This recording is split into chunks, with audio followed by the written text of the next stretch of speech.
Oke, baik. Hari ini pertemuan ke 7. Berarti minggu depan sudah UTS ya. Baik, untuk soal UTS itu kemungkinan adalah soal analisa. Jadi nanti diharapkan teman-teman sudah menguasai terkait materi sistem peradilan pidana sampai terakhir yang dijelaskan. Kemudian sifat ujiannya itu open book. Kemudian bisa buka undang-undang, tetapi tidak bisa membuka handphone. Jadi dipersiapkan saja materi-materi dan catatan terkait sistem peradilan pidana. Dan pada hari ini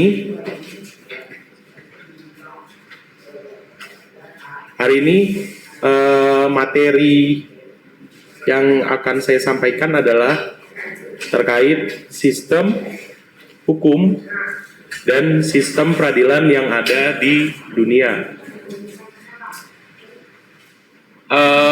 Mungkin teman-teman ngerasa ada yang aneh atau ada yang baru.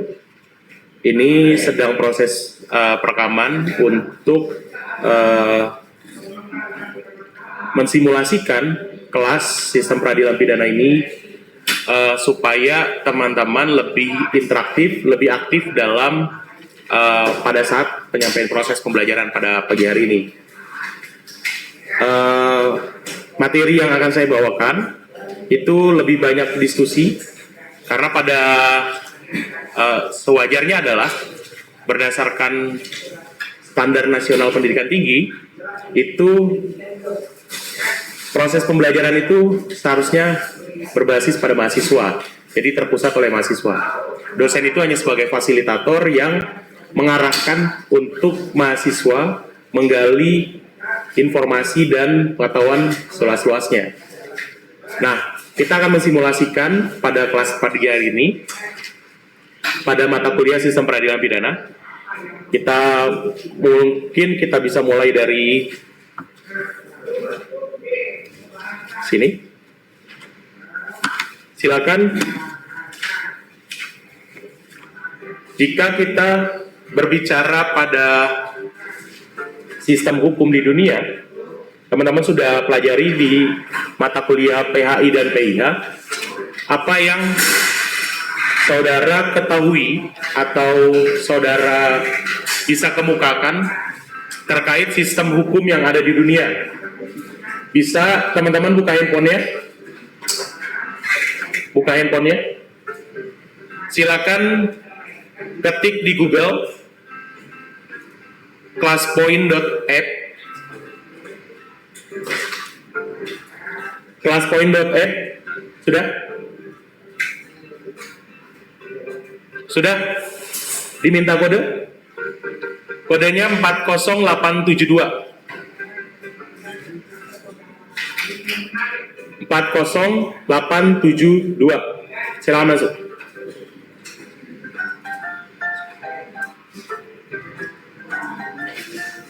Sudah? Sudah? Oke, tulis nama kalian, kemudian berikan jawaban kalian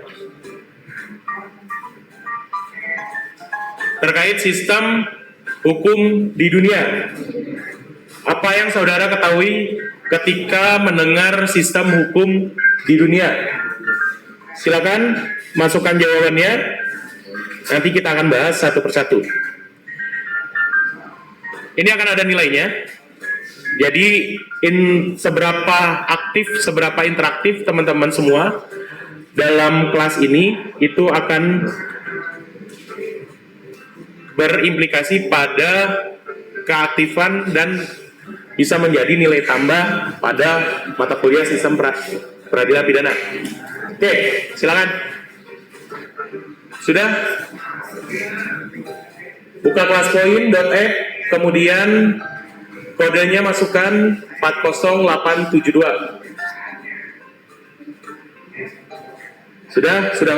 Sudah maksimal ya?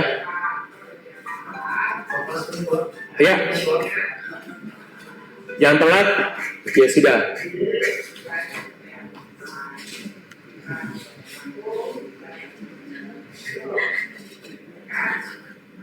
Oke, Maya. Cuma Maya doang yang respon? Nggak ada yang terkirim?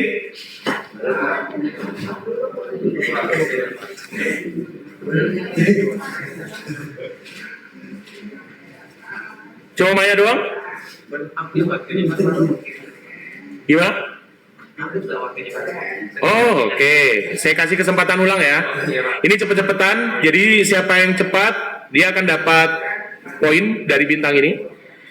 Jadi kalau misalkan dia nggak bisa diakses, berarti kelasnya sudah penuh. Oke, saya ulang ya. Silakan.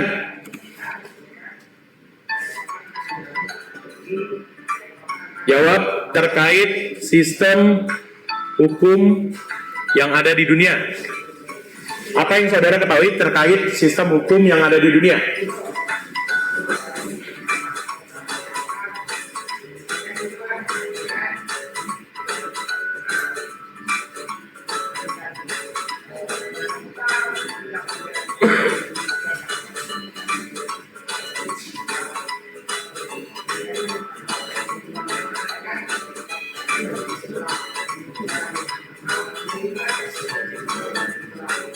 Silakan. Saya kasih waktunya sampai 2 menit ya.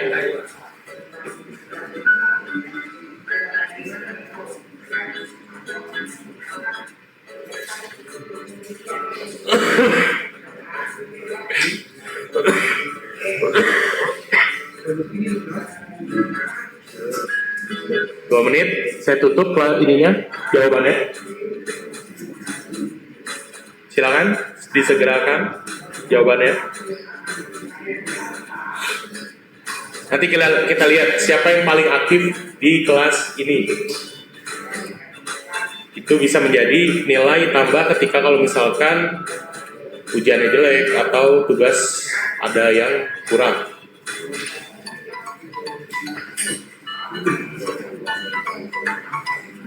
Oke, tinggal 20 detik lagi.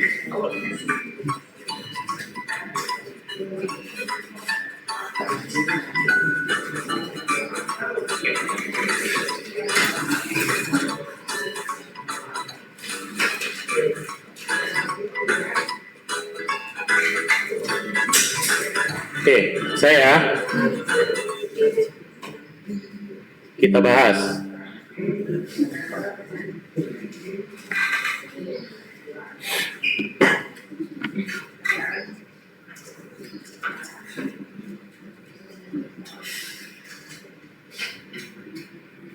Oke, yang pertama, Tri Malinda Sulistyo. Apa maksudnya? Jawabannya civil law dan Anglo-Saxon. Maksudnya apa? Mana Tri?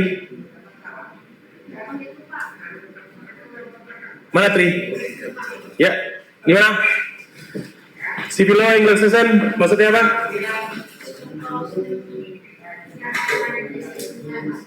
Oke, bedanya apa dari kedua sistem tersebut?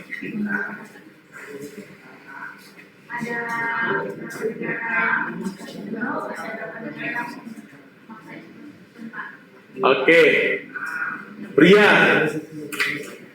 mana Bria? Oke, silakan. Sistem hukum di dunia bervariasi tergantung pada sejarah, budaya, dan perkembangan masing-masing. Maksudnya apa, Mas? Jadi untuk sistem hukum di dunia ini kan berbeda-beda Pak, setiap negaranya Pak. Jadi itu tergantung pada keperluan negara tersebut, bagaimana pada keperluan negara tersebut menyangkut antara peraturan tentang sejarah dan berasal dari budaya-budaya dan perkembangan masing-masing negara, keperluannya bagaimana Pak? Oke, siap, terima kasih Mas. Alfa Osea Immanuel. Setidaknya terdapat 5 sistem hukum. Oke, legal system di dunia, sistem hukum civil law, kemudian Anglo-Saxon, agama, sistem hukum adat, sistem hukum negara blok timur sosialis. Wah, keren nih ya jawabannya ya. Gimana tuh Mas, bedanya? Apa masing-masing? Ya. Setidaknya ada 5. Oke. Apa yang pertama adalah sistem berbagai agama dan sistem hukum adat serta sistem hukum timur sosial. Oke, perbedaannya apa mas dari semuanya masing-masing karakternya? Contoh penerapannya Pak dalam Oke, silakan. Civil law gimana? kalau dia civil law dia muncul setelah ini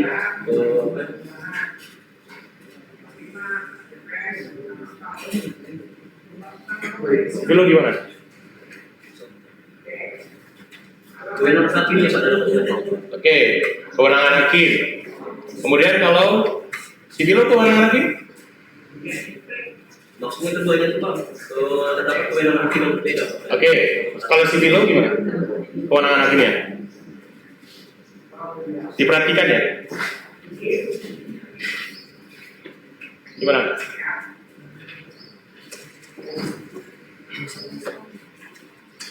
Civil law gimana? Ada yang mau bantu? Ini lengkap nih sistem hukumnya nih. Ada yang mau bantu? Karakteristik dari masing-masing sistem hukum. Civil law gimana? Ada yang mau bantu? Silakan. Gimana mas? Sudah nih? Terkait dengan civil law itu lebih menerapkan terkait dengan undang-undang yang sifatnya tertulis Pak. Oke. Kalau di Anglo-Saxon itu lebih kayak suatu kebiasaan gitu Pak. Dan hakimnya pun juga terikat terkait dengan putusan hakim terdahulu Pak. Kalau terkait dengan sistem hukum agama itu di dalam suatu negara itu masih menghadap hukum-hukum ajaran-ajaran agama secara ketat. Terkait dengan hukum adat dia lebih menekankan kepada hukum-hukum yang ada di dalam masyarakat. Dan sistem hukum negara-negara belum timur itu lebih ke arah yang sifatnya bersifat sosialis Sosialis gimana? secara bersama Pak. Kayak kalau sosialis ini kan biasa lebih ke arah ajaran-ajaran komunis gitu Pak. Ajaran apa? Ajaran-ajaran komunis Pak. Ajaran komunis. Oke. Ada yang mau nambahin? Ada yang mau nambahin? Karena apa lagi? Siapa? Angel. Kemenlu seperti yang diterapkan di Inggris dan Amerika Serikat mengandalkan